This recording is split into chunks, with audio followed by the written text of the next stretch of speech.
C'est sous cet applaudissement que le président de la République, professeur Alpha Condé, a conféré ce lundi avec ses compatriotes vivant dans la capitale du pays des hommes intègres, le Burkina Faso. Dans ce pays ami de la Guinée, ils sont estimés à un plus de 40 000 qui vivent en parfaite harmonie avec les citoyens du pays d'accueil. À Ouagadougou, on parle entre 6 000 et 10 000 Guinéens. C'est donc une rencontre entre frères et sœurs pour partager quelques informations du pays d'origine. Cela avec le président de la République, professeur Alpha Condé, ce qui donne d'ailleurs à la présente rencontre toute son importance. Sans tarder, je fasse la parole à M. le chef de l'État, président de la République, pour nous donner des sages conseils quant à la conduite à observer de notre pays d'accueil. Également les conseils dans le cadre de la fraternité et de la solidarité entre nos Guinéens vivant au Burkina. Dans un langage franc, le président de la République a voulu d'abord donner des dernières informations dans le cadre de la lutte contre le virus Ebola avant d'aborder d'autres sujets qui intéressent la vie de la nation. Quand il y a l'Ebola, certains de nos voisins ont fermé les frontières, les hommes d'affaires sont partis, les étrangers, etc. sont partis. Donc cela nous a amené à tirer un certain nombre de leçons. La première, c'est que maintenant, nous souhaitons transformer nos matières premières agricoles et autres en Guinée.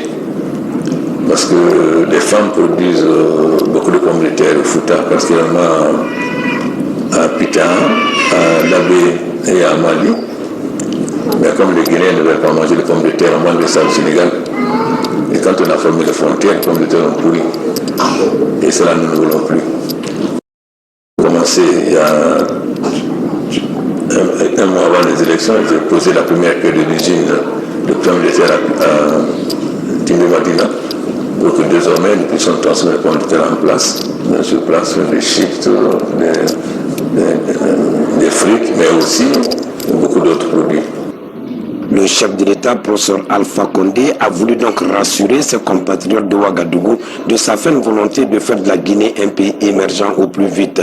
C'est dans cette optique que le président de la République a pris tout son temps afin que ses compatriotes ouagalais soient au même niveau d'information que ceux qui sont au pays.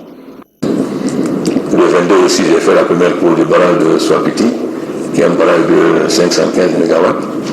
Parce que nous voulons, Dieu nous a donné l'un des châteaux de l'Afrique, nous avons de grandes potentialités énergétiques, nous voulons donc développer les barrages, non seulement pour la Guinée, mais pour le Mali, le Sénégal, la Guinée-Bissau et la Gambie.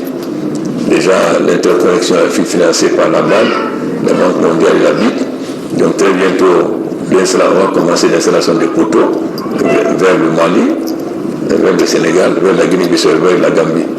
L'avantage évidemment, c'est que toutes les préfectures de la Guinée qui sont traversées par la haute tension auront l'assisté. Nous sommes en train de nous battre pour faire l'irrigation pour pouvoir produire 2 fois par an, pas seulement en saison des pluies, mais aussi en janvier. Parce que la Guinée peut produire de l'eau pour toute la Guinée et aussi exporter. C'est donc la route que nous souhaitons mener, développer l'agriculture et aussi développer le tourisme, parce que notre pays est très touristique. Nous avons le bord de mer comme le Sénégal, nous avons la savane comme le Mali, nous avons la forêt comme la Côte d'Ivoire, nous avons les hauts plateaux du Fouta qui n'existent nulle part. Nous avons un terminal parce que le port de Conakry est à 900 km de Bamako, alors que Dakar est à 1200 encore à Abidjan plus loin. Donc si nous arrivons à faire le chemin de fer, le port de Conakry va être le port principal. Voilà donc tous les projets que nous avons. Pour aller très vite. On va faire en sorte que les Guinéens partout où ils sont et puissent bénéficier des avantages de l'État guinéen. Parce que vous présentez quand même l'image de la Guinée.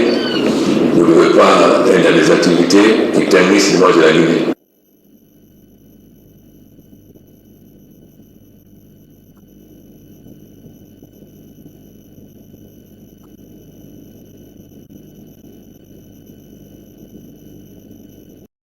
Les Guinéens qui vivent au Burkina, il n'y a jamais eu un bureau de vote si ce n'est pas cette année. Donc tous les Guinéens qui vivent ici, ils sont contents.